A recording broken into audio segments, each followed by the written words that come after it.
நேயர்களுக்கு நெஞ்சார்ந்த வணக்கங்கள். தீர்வுகள் பகுதியிலே பல்வேறு சிந்தனைகளை பரிமாறிக்கொண்டிருக்கிற நமக்கு இன்றைக்கும் ஒரு நல்ல கரு கிடைத்திருக்கிறது. எதிரிகளை, எதிராளிகளை, பகையாளிகளை, போட்டியாளர்களை, சக மனிதர்களை நாம் எப்படி கையாள வேண்டும் என்று தெரிந்து கொண்டால் வாழ்க்கையிலே அதுவே பாதி வெற்றியை அடைந்ததைப் போலத்தான். எதிர்க்கட்சிகளை எதிரி கட்சிகளாக புரிந்து கொள்வதனால்தான் பல நேரங்களிலே அரசியலில் இடர்பாடுகள் ஏற்படுகின்றன.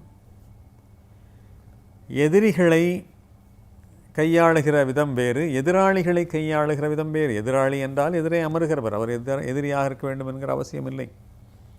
நம் எதிரே உட்கார்ந்து அமர்ந்து சாப்பிடுகிறவரோ அல்லது பேசி கொண்டிருப்பவரோ அவர் எதிராளி. ஆனால் எதிரி என்பது வேறு. இந்த வேறுபாடுகளையெல்லாம் நாம் மிகச்சரியாக உணர்ந்து புரிந்து கொண்டால் வாழ்க்கையிலே முன்னேறுவதற்கான படிக்கட்டுகளுக்கான வழிமுறைகள், பாதைகள் மிக நன்றாக நமக்கு தெரிந்துவிடும். சக மனிதர்களை கையாள்வதிலே பல பேர் தோற்று விடுவதனாலேயே வாழ்க்கையிலேயும் தோல்விகளை அவர்கள் சந்திக்க நேரிடுகிறது. யாரை எப்படி கையாள வேண்டும் என்பதிலே நம்முடைய முன்னோர் மிக தெளிவாக இருந்திருக்கிறார்கள். அந்த கருத்துக்களை நமக்கு சொல்லி இருக்கிறார்கள். 4 சொற்களால் அதை விளக்கி இருக்கிறார்கள்.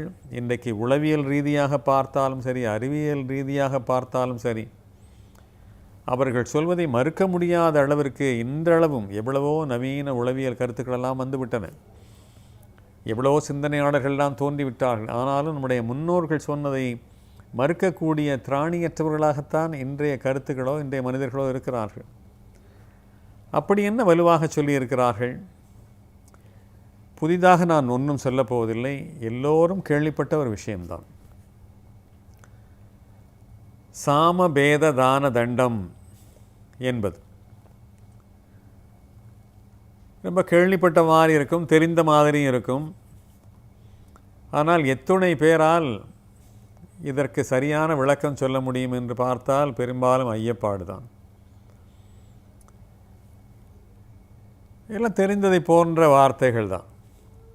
அறிந்ததை போல இருந்தாலும் இந்த வார்த்தைகள் எல்லாம் இதற்கு என்ன விளக்கம் என்று நான் சிந்தித்த பொழுது ஓரிரு சொற்களுக்கு இப்படியும் இருக்கலாமோ அப்படியும் இருக்கலாமோ என்கிற ஐயப்பாடு வந்ததனாலேயே இந்த பதிவிற்காகவே நான் சில சமய சொற்பொழிவாளர்களோடு பேசினேன். வடமொழியிலே வல்லுநர்களாக இருக்கிறவர்களிடத்திலே பேசினேன். வடமொழி என்று சொன்னால் சான்ஸ்கிரிட். தமிழ் அறிஞர்களையெல்லாம் கேட்டேன். இப்படி கேட்ட பொழுது ஆளுக்கொன்றை சொல்லி எனக்கு இருந்த கருத்தையும் தெளிவில்லாமல் செய்து குழப்பு என்று குழப்பி விட்டார்கள்.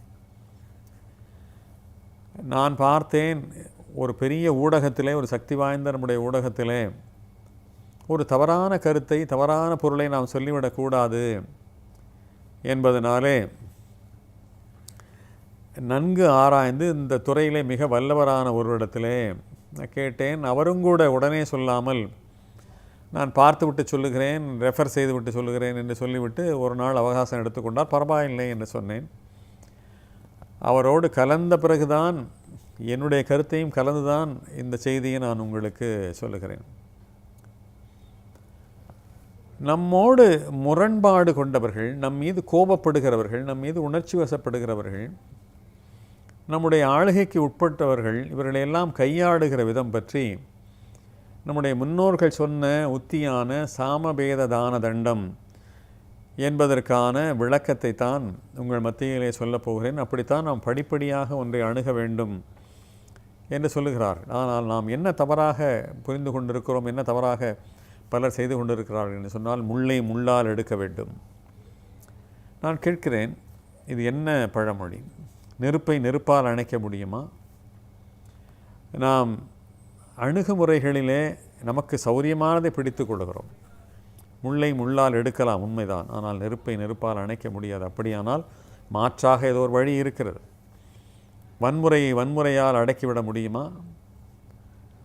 நம்முடைய முன்னோருடைய வழியை பின்பற்றி பார்ப்போம். சாமம் என்று சொன்னால் சமாதானம் பேசுவது, புரிய வைப்பது, எடுத்துரைப்பது. இப்படிலாம் பண்ணக்கூடாது, இதில் என்ன இதுன்னு சொன்னால், இதை நீங்கள் நல்ல கெட்டிக்காரர், நீங்கள் இதெல்லாம் இப்படி செய்கிறதுங்கிறது ரொம்ப வியப்பாக இருக்கிறது, இந்த மாதிரி முடிவை நீங்கள் எடுக்கலாமா என்றெல்லாம் முதலே சமாதானமாக பேசுவது.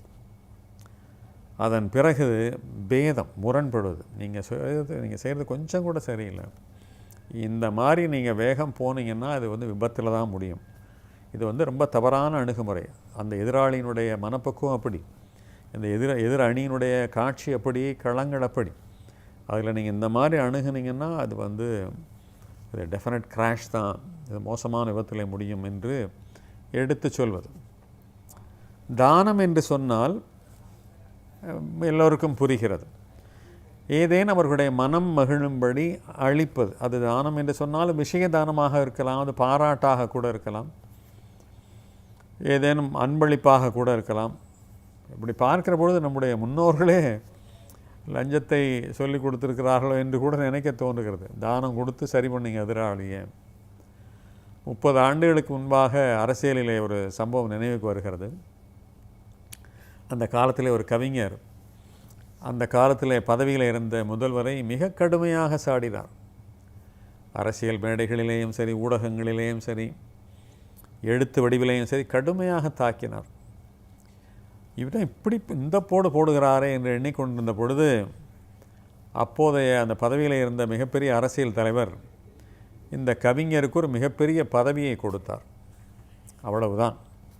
அதன் பிறகு நடந்த காட்சிகளே வேறு. இதை ஒரு மிகப்பெரிய சாணக்கியத்தனம் என்று அந்த காலத்திலே அப்போது இருந்த பார்வையாளர்களும் சரி, மக்களும் சரி, அரசியல்வாதிகளும் சரி ரொம்ப வியந்தார்கள். அவ்வளவு சௌரியங்கள் சொல்லிக் செய்து தரப்பட்ட பிறகு அந்த கவிஞருடைய பார்வையே மாறிவிட்டது. அதற்கு பிறகு நட்பு உறவாடல் தான் அங்கே மிகுந்ததே தவிர கருத்து வேறுபாடுகள்லாம் போய்விட்டன. எனவே நம்முடைய முன்னோர் சொன்ன வழியை அந்த அரசியல் தலைவர் பின்பற்றி வெற்றியும் அடைந்திருக்கிறார் என்பதற்காக நான் அந்த உதாரணத்தை சொன்னேன். தண்டம் என்று சொன்னால் தண்டம் ஒன்றுமில்லா தண்டம் அந்த பொருள் அல்ல. தண்டம் என்று சொன்னால் குச்சி என்பதுதான் மிகச்சரியான ஒரு பொருள். ஆன்மீக தலைவர்கள் கூட குச்சிகளை பயன்படுத்துகிறார்கள், நீங்கள் பார்க்கலாம். வகுப்பிலே ஆசிரியர்கள் எங்கள் காலத்திலே எல்லாம் குச்சியோடு தான் வருவார்கள். அதுவும் குறிப்பாக எங்கள் ஒரு ஆசிரியர் ஒரு குச்சி வைத்திருந்தார் பாருங்கள், அது ட்ரம்ஸ்டிக் மாதிரி முனையில் மட்டும் அப்படி குண்டாக இருக்கும். அந்த குச்சி ரொம்ப அழகாக இருக்கும். எப்படி தான் அப்படி ஒரு குச்சி அவர் கிடச்சதோ தெரியல. அதை வச்சுட்டு அப்படியே விரலை காட்ட சொல்லி திருப்பி காட்ட சொல்லி மிருதங்கம் இது ஜலதரங்கம் வாசிப்பார். அவ்வளோ அழகாக, வலி உயிர் போயிடும். அந்த குச்சி தான் தண்டம் என்று தண்டம் என்று சொன்னால் அது ஏதோ குச்சி எடுத்து அடிப்பது என்கிற பொருளிலே அல்ல. கடுமையான அணுகுமுறை, வேகமான அணுகுமுறை, ஒரு ஆக்ரோஷமான அணுகுமுறை என்று தான் நாம் பொருள் கொள்ளலாம். வேறு விதமாக நாம் பொருள் கொள்ள வேண்டும் என்கிற அவசியமில்லை.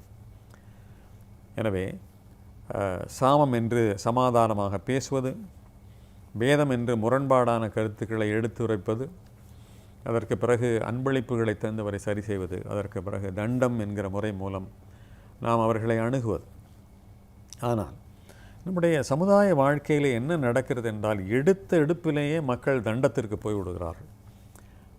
அதாவது கடுமையான வார்த்தைகள், வேகமான அணுகுமுறைகள், ஆக்ரோஷமான அணுகுமுறைகள், கையை நீட்டுவது, ஆயுதங்களை பயன்படுத்துவது என்று ஒரு மிக மோசமான எடுத்த எடுப்பிலேயே அந்த முறைக்கு போய்விடுகிறார்கள். இந்த ஒரு வன்முறையான செயல் எல்லா நேரங்களிலும் பலனளிக்கும் என்று சொல்ல முடியாது. எனவே நம்முடைய முன்னோர்கள் சொன்ன விதம்படி, எப்படி ஒரு மருத்துவர் ஒரு மருந்துக்கு பலன் அளிக்கவில்லை, உடம்பு கேட்கவில்லை, குணமாகவில்லை, காய்ச்சல் சரியாகவில்லை என்றால் உடனே மேலும் ஒரு ஆன்டிபயாட்டிக்கோ அல்லது சற்று கடுமையான ஆன்டிபயாட்டிக்கோ மெல்ல ஏற்றுகிறாரோ, எப்படி வைத்தியத்தை எடுத்த எடுப்பிலேயே முரட்டு வைத்தியத்தை எந்த மருத்துவர்களும் செய்வதில்லை. மெல்லிய அணுகுமுறை, அதற்கு பிரதிபலிக்கிறதா உடம்பு, கேட்கிறதா, குணமாகிறதா என்று பார்த்து கொண்டு மெல்ல மெல்ல மெல்லத்தான் இந்த டோசேஜ் என்று சொல்லுகிறதையோ அல்லது மருந்துகளுடைய தன்மைகளையோ அல்லது இறுதியாக ஆப்ரேஷன், எடுத்தெடுப்பிலேயே ஆப்ரேஷன் கிடையாது. எடுத்தெடுப்பிலே உள்ளுக்குள் மருந்து, சரியாகவில்லை என்றால் ஆப்ரேஷன் என்று அணுகுமுறை போல. எனவே நம்முடைய முன்னோர்கள் மிக தெளிவாக இருந்திருக்கிறார்கள். எனவே எடுத்த எடுப்பிலேயே நாம் கோபப்படுவது, எடுத்த எடுப்பிலேயே உணர்ச்சி வசப்படுவது, எடுத்த எடுப்பிலேயே நாம் ஒரு ஆக்ரோஷமான அணுகுமுறைகளை கையாள்வது என்பதை விட்டுவிட்டு நம்முடைய முன்னோர்கள் சொல்லிக் கொடுத்த வழியிலே மெதுமெதுவாக படிப்படியாக அந்த வேகத்தையும் வீரியத்தையும் அதிகப்படுத்த முடியுமா என்று பார்க்க வேண்டும். ஆனால் அது எல்லாவற்றையும் விட ஒரு அணுகுமுறை இருக்கிறது. கோபப்படுகிறவர்களை பார்த்து நாம் இரக்கப்பட முடியுமா என்று பார்க்க வேண்டும். அது எப்படி இரக்கப்படுவது? ஒருவன் நோயிலே சிக்கிவிட்டால் எப்படி அவனை பார்த்து நாம் இரக்கப்படுகிறோமோ, ஒருவன் விபத்திலே சிக்கிவிட்டால் எப்படி அவனை பார்த்து இரக்கப்படுகிறோமோ, எப்படி ஒருவன் பெரிய சிக்கலிலே மாட்டிக்கொண்டால் பாவம் சிக்கிக்கொண்டான் என்று இரக்கப்படுகிறோமோ, அப்படி கோபம் எனும் ஒரு மோசமான ஒரு உணர்வினுடைய இதிலே சிக்கிவிட்டானே இவன் பாவம், இவன் நஷ்டப்பட போகிறான், இவனுக்காக நான் இரக்கப்படுகிறேன், உனக்காக நான் இரக்கப்படுகிறேன் என்று நம்முடைய வட்டத்தில் யார் கோபப்பட்டாலும் பதிலுக்கு நாம் கோபப்படுவதை விட்டுவிட்டு அவனுக்காக அடப்பா இதில் போய் மாட்டிக்கிட்டு இந்த உணர்ச்சியில் போய் என்று வேண்டுமானால் இரக்கப்பட முடியுமா என்று பார்க்க வேண்டும். இந்த மாதிரியான அணுகுமுறைகளை செய்தால் கோபத்துக்கு பதிலாக கோபம் என்கிற முறையை விட்டுவிட்டு படிப்படியாக அந்த அணுகுமுறைகளை நாம் மாற்றிக்கொண்டால் நாம் வெற்றிகரமான மனிதர்களாக விளங்க முடியும். உணர்ச்சிகளை கட்டுக்குள் வைத்திருக்க முடியும். இந்த படிக்கட்டு முறைதான் சரியாக வரும் என்பதை நம்முடைய முன்னோர் காலத்திலிருந்து இன்றைய காலம் வரை நிரூபித்திருக்கிறார்கள். அதை பின்பற்றி பார்ப்போம். அதன் மூலமாக உணர்வுகளை நாம் கட்டுக்குள் கொண்டு வருவோம். மீண்டும் சந்திப்போம் நண்பர்களே. வணக்கம்.